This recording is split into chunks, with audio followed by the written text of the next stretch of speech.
Bolcom pour avoir une bonne communication. Bolcom, bienvenue chez vous. asalaamaaleykum à tout le monde c'est Sista Ndeya si seen émission à cœur ouvert tey nag ma ñëw ci benn thème bu triste thème boo xam ne je peux dire que tout le monde ñu ngi koy waxtaanee muy lan décès étudiant boobu noonu ñuy wax Pape Matar Diagne ñu gën ko xamee ci université bu Gaston Berger bu Saint-Louis. Pape Matar Diagne nag mu nekk xale boo xam ne d'après li ma gis ci information yi ñu ne 27 ans la am mu ngi juddoo ca ginnaaw raay dañ ko fekk mu dee ci biir chambre am ñii ñu ngi naan dafa succédé ñi naan succédé wut mais lu ci mënti am rek mu ngi ci loxo yoon a ngi ciy def lu ci war. mais loolu yëpp du thème bi mais le plus important mooy que man li ma jàng ci affaire Pape Matar d'après li mu expliqué li ma fi gis li mu fi bàyyi benn lettre bi ñuy wax ne moom moo ko bind publier ko ci page Facebook am lettre boobu noonu mu ngi signifié que ne moom da doon souffrir en silence léegi nag damay ñëw dama am invité boo xam ne dama bëgg a ñëw ñu waxtaan ci thème boobu noonu cee ñaaxaat gën cee soppite xalaat ñu xool loolu lan lay def maa ngi ma tàllal micro sama invité mu daal di nuyoo ba pare ñu daal di ñëw asalaamaaleykum. asalaamaaleykum wa rahmatulah may nuyu waa Diourbel di nuyu waa Sénégal di nuyu ñëpp di nuyu waa Bolcom ñi dalal fi tey di nuyu sama waa famille waa Ka Islam et tout donc di wax ne yaa ñu lay nuyu di la jël ñuy gën a yaatal ci kanam incha allah. waaw sama invité nag moom mu ngi tudd Malcom ku nekk xam na ko ku ko xamul Diourbel di dégg nga ko kii mooy El Malcom nee na ma Malcom la tudd tur bee neex déjà waa Malcom tey nag ma indi la fii tey pour invité la laaj la tey jii nii benn actualité bi nga xam ne je peux dire que réseaux sociaux yëpp ñu ngi koy waxtaanee Facebook TikTok foo dugg dafa mel ni jamono jii nii actuellement moom moo nekk buzz bi muy lan étudiant bi nga xam ne mu ngi tudd ci Pape Matar Diagne dañ ko fekk ci chambre am mu daal di décédé j'espère que Malcom information boobu jot nga ci wala jotagoo ko. waaw j'ai été informé depuis la nuit bi mu amee sax laa jot info yi suñu benn groupe des étudiants parce que moi j'ai fait des études en journalisme ci groupe boobu la dugal information yi. J'ai reçu l'info comme tout le monde bon ñu jot ko nag ak benn vraiment tristesse je peux dire parce que quoi qu'on puisse dire c'est une vie humaine donc ñu jot ko ak tristesse mu nekk aussi lu ñu xaarul woon quand même ci un intellectuel et ce qui veut dire que rek nit la quoi on ne sait pas nag la cause man bëgguma approfondir trop ci côté juridique parce que je suis pas un juriste mais le mobile de ce décès je peux dire que ça reste toujours méconnu donc mun naa wax ne daal bàyyi woon ba justice def liggéey moo gën ñu naan dafa suicidé wala dafa li man daal foofu laaj am compréhension. li nga wax leer na daañu waaw Malcom nee na moom mënu cee sori parce que décès Pape Matar moom da koo choqué dafa bëggoon a bàyyi ba juridique def liggéeyam moo gën a rafet mais gars yi li ñu wax d'après li ñu wax man affaire bi choqué maa tax ma def ci thème parce que dafa nekk loo xam ne xale bi nee nañ 27 ans la am kon kooku xale la déjà nee na moom ci lim bind ci lettre am bi nee na moom du doon souffrir en silence parce que dafa amoon nee na ba muy am 2020 la am baccalauréat nekk premier du centre ci seen école ci lim ko expliqué ci lettre bi mu fi bàyyi après ba mu amee bac après ci année yooyu noonu topp ci la amee benn feebar bu ko dab mais feebar bi ba tey approuvé wu ko ci lettre bi waxul feebar ban feebar la nee na muy dund feebar bi mu métti loolu ci moom ay nit di ko ignoré ñii di naan dafa bon du wax ak kenn ñii di naan dafa tëju mais am na ci quelques xaritam yi nga xam ne tout le temps ñoom ñu ngi doon waxtaan ak moom mu daal di confier feebaram benn doomu aadama nee na am na ku mu ko confier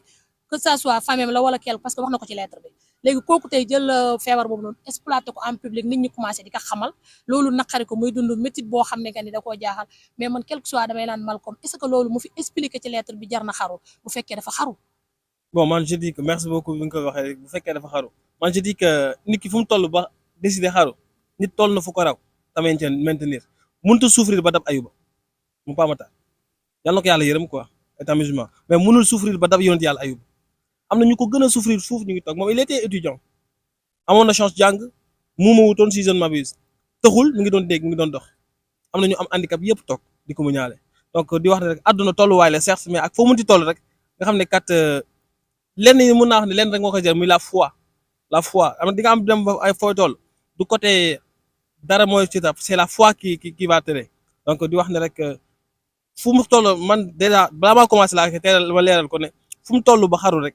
am na ay nit ñu fa toll actuellement te ñu ngi dund ak loolu donc je ne cautionne pas ça. mais Pape Matar d'après man information yi ma jot ci sa proche ses famille am na ñu ne bu nekkee le fois Matar amoon na ko parce que am na benn tantam bu ne Pape Matar ñoom jàpp julli lañ ko xamee woon ñëw toog ku am gëm-gëm ku bëriwul wax kon kooku bu ñu nee foi je peux dire que am na foi. bon je ne dis pas que amul foi de il faut que ce soit clair je dis am na fooy toll imaanu billahi moo lay tere def yenn yi man je ne dis pas que moom amul foi xam nga ko sax leer na yàlla dañ jàpp naa julli ñaanal naa ko bu ma sañoon lii du am. xaw ma ko mais dafa am ñoo xam ne man yàlla dafa def si sur un confident de plusieurs personnes maa ngi ci doon waxtaan ak thème bi yàggul dara ak benn nit ci message anonyme yi elle a reçu un message tellement haineux bi ma ko envoyé moom elle était terrassée moi-même j'étais anéanti et pourtant je suis pas victime de cela mais man li ma ko conseillé mooy bu ko calculer li ñu démb moom moo mu envoyé benn texte bu gudd bu mu ci def ni muy raisonner même raisonnement la am dama est-ce que kii il n'a pas raison c'est pourquoi je ne peux pas cautionner ça parce qu'il y a des gens qui se confient à moi qui souffrent en silence comme tout le monde qui souffrent en silence donc man mënuma cautionner lii ce que je peux faire mooy dire les choses telles qu'elles sont quoi di wax ne rek maanaam xaru moo du solution. d'accord ku ci nekk ak sa xalaat. waaw nit ku nekk ak sa xalaat comme tu viens de le dire nit ku nekk ak sa xalaat fu mu toll moom peut-être que ne am na lu ko métti ba mu wax ko moom moo ko wax mu xaru peut-être bu doon yow wala bu doon man du ñu yegg ci xaru dinañ ko lijjantee neneen mais comme on le dit en état intellectuel comme tu viens de le dire nit ñëpp yamuñu te nit ñëpp duñ mus a yam mais ñëpp nee nañ yàlla na ko yàlla yërëm mais gars yi nee nañ xaru moo nekk dernière solution mu expliquer aussi benn tristesse boo xam ne nettali na ko ci biir moo nekk feebaru yaayam parce que am na benn instant bu muy naa ne su fekkoon que ne nekkul sama yaay kon du ma fi toog ba heure bii mais sama yaay mais Pape Matar kii Malcolm tamit nga yaakaar que ne nit ñi des fois du ñu bàyyiwu di moqué wu ci doomu aadama parce que mu ngi expliqué benn instant naan nit ñi dañ doon moqué wu ci moom ñii di ko ignorer ñii gis ko muy wéet loolu tamit lan nga ciy lancé benn message bu ndaw rek. je pense que c'était le débat même entre man ak Zahra keroog suuf muy que ni nit ñi na di wax baaba de mu naan na nit ñi bàyyi nit ñi mën a dund ci nit ñi. man maay stop wéy ji di ko ba ci TikTok da nga dugg kenn koo xam ne sa yoon newu ci nga saaga ko te xamoo la xamoo ko leer na yàlla mais di nga ko saaga dafa am ñoo xam ne juste dañuy yeewu wax ak nit ki pour atteindre ko kese ñoom liñ ciy jublu mooy nañ la faire du mal. y a une TikTokeuse je ne sais pas c'est Tifa gisee damay gis ñu koy wax yoo xam ne ci commentaire ça me fait tellement mal xaw ma wax nag mais dafa ma metti parce que c'est son péché moom lañ koy rappeler chaque jour dafa am ñu yàlla bindee noonu ñoo xam ne dañuy ñoom juste ñoom faire du mal à quelqu'un da leen plaire. nit ñoo mel noonu léegi na nit ñi bàyyi nit ñi dund jàmm ci nit ñi parce que ku nekk fii leer na yàlla yaa ngi dund loo xamante ne wallahi bu yàlla génne woon sa benn ayib yaay gën a yées ci àdduna bi donc nit ñi dañuy dund nii rek te wéruñ ku nekk yaa ngi dund feebar boo xam ne kenn xamul lan la donc na ku nekk xoolee nit ki sa bopp te bàyyi nit ñi ci jàmm quoi franchement. waaw El Malcolm wax na ko nee na ku nekk na nga lijjanti sa problème ku nekk am nga lu la doy ku nekk war nga koo ki nit ki nga gis ko mu wéet toog bu ngeen gisee tey nit soo gisee sa mbokk mu wéet fexeel nga dugg ko nga laaj ko lan moo la dal fexeel nga am ak moom benn waxtaan ka nga nekk di ka naan dafa bon kii dafa bëggul nit ñi du jege nit ñi parce que xamoo lan moo tax jegewu la xamoo lan moo tax mu nekk di souffrir en silence parce que Pape Matar lettre bi mu fi bàyyi xamuñu nekk nit ñaa ngi laaj ndax moom la wala du moom nit ñi nee nañ est-ce que moo xaru est-ce que moo ko bind est-ce que mais de toute façon daal ñu ngi def enquête affaire bi daf ñëw métti ba moo tax tey ñu ñëw fii nii di ko tem ma laajaat sama invité El Malcolm lettre bi yow lire nga ko ban page moo la ci gën a marqué li nga xam ne daw na sa yaram quoi ba nga lire lettre bi. J'ai lu la lettre lire naa ko au moment où muy cité xaritam yi ce qui prouve que y a des gens des frères et des sœurs de cœur si je peux l'appeler ainsi du ngeen bokk ndey ak baay rek mu ngeen xamante sax du yàgg mais da nga xam ñii ce sont tes frères et ce sont tes sœurs aussi man bokk le sens de l'amitié laa ñu ko jàng ci lettre bi partie bu muy cité xaritam yi bëggul kii sax dafa abrégé donc di wax ne rek l'amitié existe et da ngay gis ne heureusement moom il a eu la chance d'avoir des parents yu ko gëm et parents comme ni mu ko waxee ci texte am si on se base sur ses écrits ay parents am dañ ko yàgg a gëm ay ba ci maamam kew dama gis TikTok benn vidéo kooku bind lan moo la gën a métti sa àdduna ban wax ñi wax ñëpp buñ dee 10 les 9 seen parents yi ñoo ay mots yu leen blessé des fois di nga wax nit lu ñàkk fayda nii lu jàppee woo ko dara mais lu ñàkk fayda nga koy jàppee par contre moom bu wéetee ça fait mal au cœur te nit ñi ñëpp yemuñu par exemple tey benn Malcolm loo ko wax mun na taxaw fi mu ko waxee la koy tontoo nga wax ak benn ndey moom bi nga ko wax day préférer wéet di ko jooy du gën ci xolam de mais day des ak moom wéet di jooy loolu et à la longue loolu day dem bu defee un télescopage de douleur day dem mooy jul guwaat nga xar bu métti bi mooy jul leneen te nit la dañuy bàyyi âge boo xam ne seytaane ñu ngi dugg nit ñi seytaane dañuy dund ak ñoom seytaane day dugg nit defloo ko lu mu bëgguloon def alors que du moom mais dañ ko defloo donc ku nekk na xam ne kat adduna bi nit ñi wéruñu tentative bi bari na ku nekk li ngay xasee nit woo ko nga wax ko ndax ku nekk fi nga toll ba def dara yaa xam te àdduna tolluwaay la surtout ça il faut que ñu xam ne àdduna tolluwaay man daal loolu laa gis ne daal partie boobu moom ça m'a vraiment touché au moment où il parle avec ses amis en s'excusant donc ce qui prouve que bu dee moom moo ko def moom mu ngi désolé wu ci li mu def di ñaan rek yal na yàlla sottal ñu xool xam fu mu jugee te yàlla xaaree ko aljana quoi. ak moment bi muy naanee bi muy waxee ci maam dafa sax si xol naan sama maam moo ma fayal sama jàng ba niveau terminal kon maam sama maam bu sañoon damay nekk président de la république nee na moom loolu la mosoon a bëgg te loolu la ko maam doon bébét mais man El Malcolm parents wam yi doon wax taxaw ne ñoom xamuñu feebaram ñoom feebaram dégguñ ko fenn yëguñ ko fenn te pourtant moom il a insisté ci lettre bi quoi dafa feebaroon léegi loolu aussi lan la lay jox quoi côté boobu noonu est-ce que du parents yi ñoo xaw a négligent un peu wala xale bi moo réservé wu ba mu ëpp su fekkee dafa feebaroon. bon mun naa wax ne nag mun na nekk ku réservé wu comme ni nga ko waxee dafa réservé wu mun na nekk ku réservé wu bañ a sonal ay parents aussi bañ a sonal ay parents am wax leen feebaram c'est pourquoi mu préféré téye ko parce que mun naa ne la personne ki gën a stressé wu ci àdduna bi ki gën a dund douleur ci àdduna bi mooy ki am 25 ans ba 35 ans amul liggéey day gis lii ne moom moo ko war a def mais motewu ko poosam motewu ko 2 heures 3 heures du matin nit ñi dañuy nelaw moom mu ngi maay naka lay génne situation bi donc du jour au lendemain chaque jour mun na def loo xam ne du yoon on cautionne pas ça mais maanaam moom ci pression lay yeewu ci lay xëy ci lay gont bu guddi ci lay tëdd ñëpp di nelaw muy dox ñëpp di nelaw moom mu toog di maan fu muy jëlee ni mu ci génnee famem donc ki gën a stressé ci àdduna man je peux dire que c'est les jeunes bi ci toll bëgg a tekki war a tekki te tekki donc yooyu yëpp dafay pesé wu il a dit comme il a si bien dit sa maman dafa feebar yaa am nekk tëdd AVC bëggul nekk beneen stage supplémentaire peut-être c'est pourquoi il a préféré garder sa maladie pour moom kese jusqu'à présent nag on ignore la maladie mais daal ak lu mu munti doon guerre mondiale sax waxtaan da ka réglé donc dialoguer et li ñu naan le partage noie la douleur donc le fait que ma am problème waxtaan ak yow sa xalaat même boo ma joxul solution boo ma dalalee rek man damay libéré une partie. non am na fu mu ne moom wax na feebaram nit am na fu mu ko waxee ci lettre bi nee na wax na feebaram am na ñu ko wax mais daf ko déggaat public dañ ko publier feebaram daf ko déggaat nit ñi di ko waxtaanee waat ci suuf am na fu mu waxee loolu ba mu ne su ma deewee tey ñoom ñooy njëkk a taxaw ñi seedew ñi si bi mu naan am nañu ko jot a confié wu après dafa gisaat ñu ngi waxaat ci suuf ba mu ne moom bu deewee tey ñoom ñooy njëkk a taxaw di ko seedeel lu rafet seconde di rek liñ naan picc bi dañ ko jam deewul quoi mais bu mu tourné ba gis ka jam ci la doog a dee boo xool tey silmaxa bantam moo koy dimbale de moo koy jéggil tali mooy tax du daanu bu xoolee rek bant bi lay njëkk a sànni donc nit ki ko gën a jege d'habitude moo koy def lu ko metti tey man jàmbur amu fi turam la ci metti daf la yenn des fois dama lay def loolu metti c'est que liñ naan dañuy xam ne du mujj fenn tey su ma joxoon sama mag wala sama xarit wala ku ma jege sama alal mu lekk du mujj fenn du yàgg ba ma yóbbu ko police du yàgg ba ma coocee moom ci yenn yi donc day jar a bàyyi xel kàddu yi ñuy wax nit ñi ñu koy xoolaat parce que lu ndaw mun na yàq dund doomu aadama. waaw parce que am na benn instant mu ngi naan je cite pas les noms. du citer ay tour. du citer ay tour mais nag mu ngi naan mu ngi jéggalu ñëpp ñu ngi koy jéggalu vraiment mu nekk triste nouvelle boo xam ne vraiment neexul kenn. te boo xoolee parti boobu mu ngi wax ne je ne peux pas citer des noms. parce que nee na bëggul après ñoom ñu nekk comme ay cibles. ce qui prouve que moom il a une certaine maturité si je peux l'appeler ainsi. voilà franchement ñu bàyyi daal di wax ci nit ñi métti na trop. franchement métti na trop un jeune que bu nekk dem ba niveau master fait na université lu mu gàtt 5 ans je pense 2020 la am bac 2025 donc il avait un avenir prometteur waaw noo gisee mu ngi ne première centre la génne ce qui prouve que donc il n'est pas une tête vide mu amoon plein d'avenir donc di wax ne rek nit ki nañ ko dellu si quoi li góor gi doon wax naan daw ko wéree di donc nañ yoon nit ñi di wax ak ñoom même boo xam ne ki dafa feebar wax ak moom si la maladie est incurable aussi waxal ak moom dalal xelam quoi. man nag j'insiste ci nit ñi ñoom bàmmeelu biir.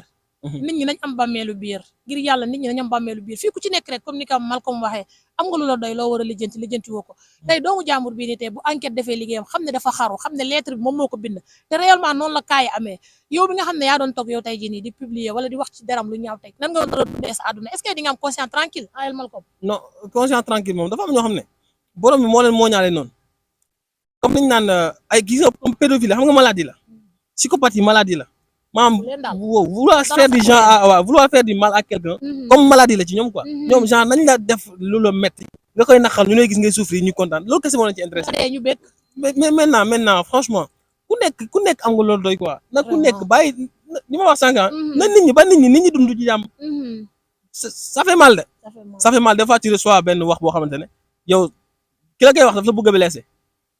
man mun na ma atteindre mais doo ma anéantir li nga ma wax mun na ma métti mais waroo xam ne yow dafa ma métti parce que boo ko xamee rek donc yow tu as gagné ton combat alors que même boo may gagné man yow doo ko gis donc mun naa wax ne loolu la nit mën di jiiñ li la nit mën di wax ci àdduna parce que d'après li muy wax ay accusations loolu nit mën di wax ci àdduna yow mën nga ko gérer dignement nga souffrir ko yow et tu t'en vas quoi mais boobu nanga di ko def di ko dund sa xol di xool bu yàggee yow la andi problème sanitaire quoi après yow yaa ci génn say mbokk ay sonn moom nit ki la doon wax loolu moom mu ngi dund kon jeunes yi étudiants yi surtout yéen étudiants yi nga xam ne yéen seen affaire la je peux dire que mais monde entier ñëpp a koy jooy quoi mais étudiants yi surtout université Gaston Berger de Saint-Louis je peux dire que foofu la triste nouvelle bi amee foofu la méttee ñëpp mu nekk loo xam ne vraiment man ba ma gisee ba léegi daf ma métti koo munti waxee tey mu ne métti na ko xale bu ndaw juste 27 ans kooku xale la avenir bu baax a baax mu ngi woon ci moom mais tey jii nii je peux dire que bu fekkee lim demee noonu la amee ay nettali ay affaire de moquerie di manquel nit ki def yenn genre yi nga xamante ba nit ki génn àdduna mais lu mu mënti am rek comme ni ko sama invité waxee ak lu mënti am rek xaru mooy dernière solution mais nag li am na ba pare bu tuuroo an bàkk ci des kon dañ koy daal wax yàlla na ko yàlla yërëm xaree ko àjjana kon émission bi c'était ça ma daal di jox sama invité mu daal di tàggatoo. waaw xanaa di wax rek ne li ma waxoon li ma tijjee laay tëjee am na ñuy dund lu gën a métti li Matar di dund te ñu ngi dund ba léegi donc yow mii dima seetaan même si tu souffres au fond de toi même si tu as fait un télescopage de maladie des injures des insultes des préjugés yëpp xam na yonent yàlla Ayuba ñàkkoon na alalam ñàkkoon ay doomam ñàkkoon léppam ba ay sax doon gën ci yaramam mu toog di jaamu yàlla di ñaan yàlla laa ilaha illa anta subhanaka inni kuntu minaz zalimin ba borom bi décidé tegil ko nattu jëla ko mboolem lu mu amoon xamal ne borom bi moo la bind te li nga àttan la lay teg yàlla du teg kenn mu àttanu laa yukallifu llaahu nafsan illaa wusahaa yàlla du teg benn bakkan mu àttanu donc yow miy dund lu metti xamal ne ala kulli xaal borom bi daa waxoon ne lii la lay teg peut-être say bàkkaar la koy teg parce que jullit bi même dégg bu ko jamee ay bàkkaaram yi dañ la bu ko nangoo comme natt donc ñu xamee ko noonu xam ne kat jullit bu toogee sax amul natt lu yàgg dafa war a xoolaat boppam di wax ne yàlla na borom bi jéggal ko moom mi def lii borom bi jéggal ko yàlla na borom bi aussi jéggal moo leen waay dawdu bu mu fa fekk yàlla na yàlla def ci jeunes yi imaan gu tax lii bañ a nekk traverse seen bopp yi ak keneen kuy dund lu metti lii parce que santé mentale dañ ko commencé négliger et gis nga mu commencé def ravage Sénégal Pape Cheikh Diallo mu ngi toogoon di ko expliquer la fois passée moom ci boppam Pape Cheikh c'est un homme fort Pape Cheikh neexul atteindre quoi mais dem na ba problème santé mentale andi ko dépression et pourtant Pape Cheikh dañ naan dara safu ko dara saf na ko ba léegi nit la comme nit ñëpp de ñëpp la dara saf c'est-à-dire que kii da koy mën a gérer nii rek yàlla kii bu doyee nag ba bari moo tax mu def yenn effet négatif yi quoi donc di wax loolu rek ñu bàyyi ci xel di wax ne incha allah borom bi bëri na sutura yal na yàlla def yi bañ fee amati lu mu wax bu mu fi géej bu mu fi amati di woo état bi plus de vigilance di def wax aussi des centres dafa war a am des centres d'orientation genre des psychologues ñu teg leen fa ñu ñëw ku am problème nga ñëw wax ak moom mu conseiller orienté la et ça doit être public ñëpp amuñu xaalis dem fay psychologue mu wax ak moom donc l'État doit débloquer des moyens aider les gens parce qu'il y a des gens qui veulent confesser mais amuñu fu ñu ko waxee donc di wax ne on a besoin de ça orientation yi dañ ko soxla donc centre bu mu ne am doon lu gën a gën loo xam ne dañ ko soxla Sénégal incha allah. wax d'accord ñoo ko déggandee El Malcom nee na vraiment bu sañoon lii dootul amati Sénégal lii moom triste nouvelle la yàlla bu mu fi amati yàlla bu mu fi géej mais yàlla bu mu fi amati waa Pape Matar nee na bu ko kenn jugé nee na naka nit ñi ñaanal kon ñu dolli ñun ñi fi toog di ko ñaanal parce que ñun dañoo mën a wax rek lañ mën na nit ñi gën a wax yàlla na ko yàlla jéggal jeunes yi aussi lii bu mu nekk benn buzz boo xam ne dañ ciy xool naan Pape Matar defoon na ko fi waxtaanee nañ ko après jeex na bu ko kenn jéem àdduna lu mu tar wallahi azim man mii toog fii ne yor micro des fois ma am jafe-jafe boo xam ne amaana su ma ko waxee yow da ngay naan noonu kii du ndeyaa te dama koy bis mu métti ma teg ci sama tànk ñëw jàkkaarloog yéen wax àdduna ak naqar ñoo ànd am na benn waaju commentaire nee na àdduna bu amul woon naqar jarul sax nit ñi di dund kon àdduna ak naqar ñoo ànd kon lu mu tar lu mu métti xamal ne am na kuy dund lu ko gën a tarte mu ngi ko toogaalee xaru mooy dernière solution nit ñi nag moom boo leen di bàyyi xel je peux dire que fii ngay fanaan fii ngay dëkk parce que nit ñi bëgguñu ko dem bëgguñu kuy waaj a dem te xale bi gis ngeen ne amoon na avenir fuuf am nañu fi nekk ñu ko gën a souffrir tey jii nii ñu ngi noonu tey ji ñu ngi koy muñ am na tey ñu lire lettre bi tey ñoo xam ne ñu ngi dund lu ko gën a métti ñu ngi koy muñ mais nag li ñuy wax naan yàlla na ko yàlla yërëm yàlla na fit doo si nekk dëkkuwaayam te may ay parents wam xolu muñ loolu yàlla mu amati ci Sénégal kon El Malcom vraiment kontaan naa ci disponibilité parce que woo nit ki ne ko kaay ma invité la mu ñëw yombut vraiment xol sedd na trop sama frère nga sama xarit nga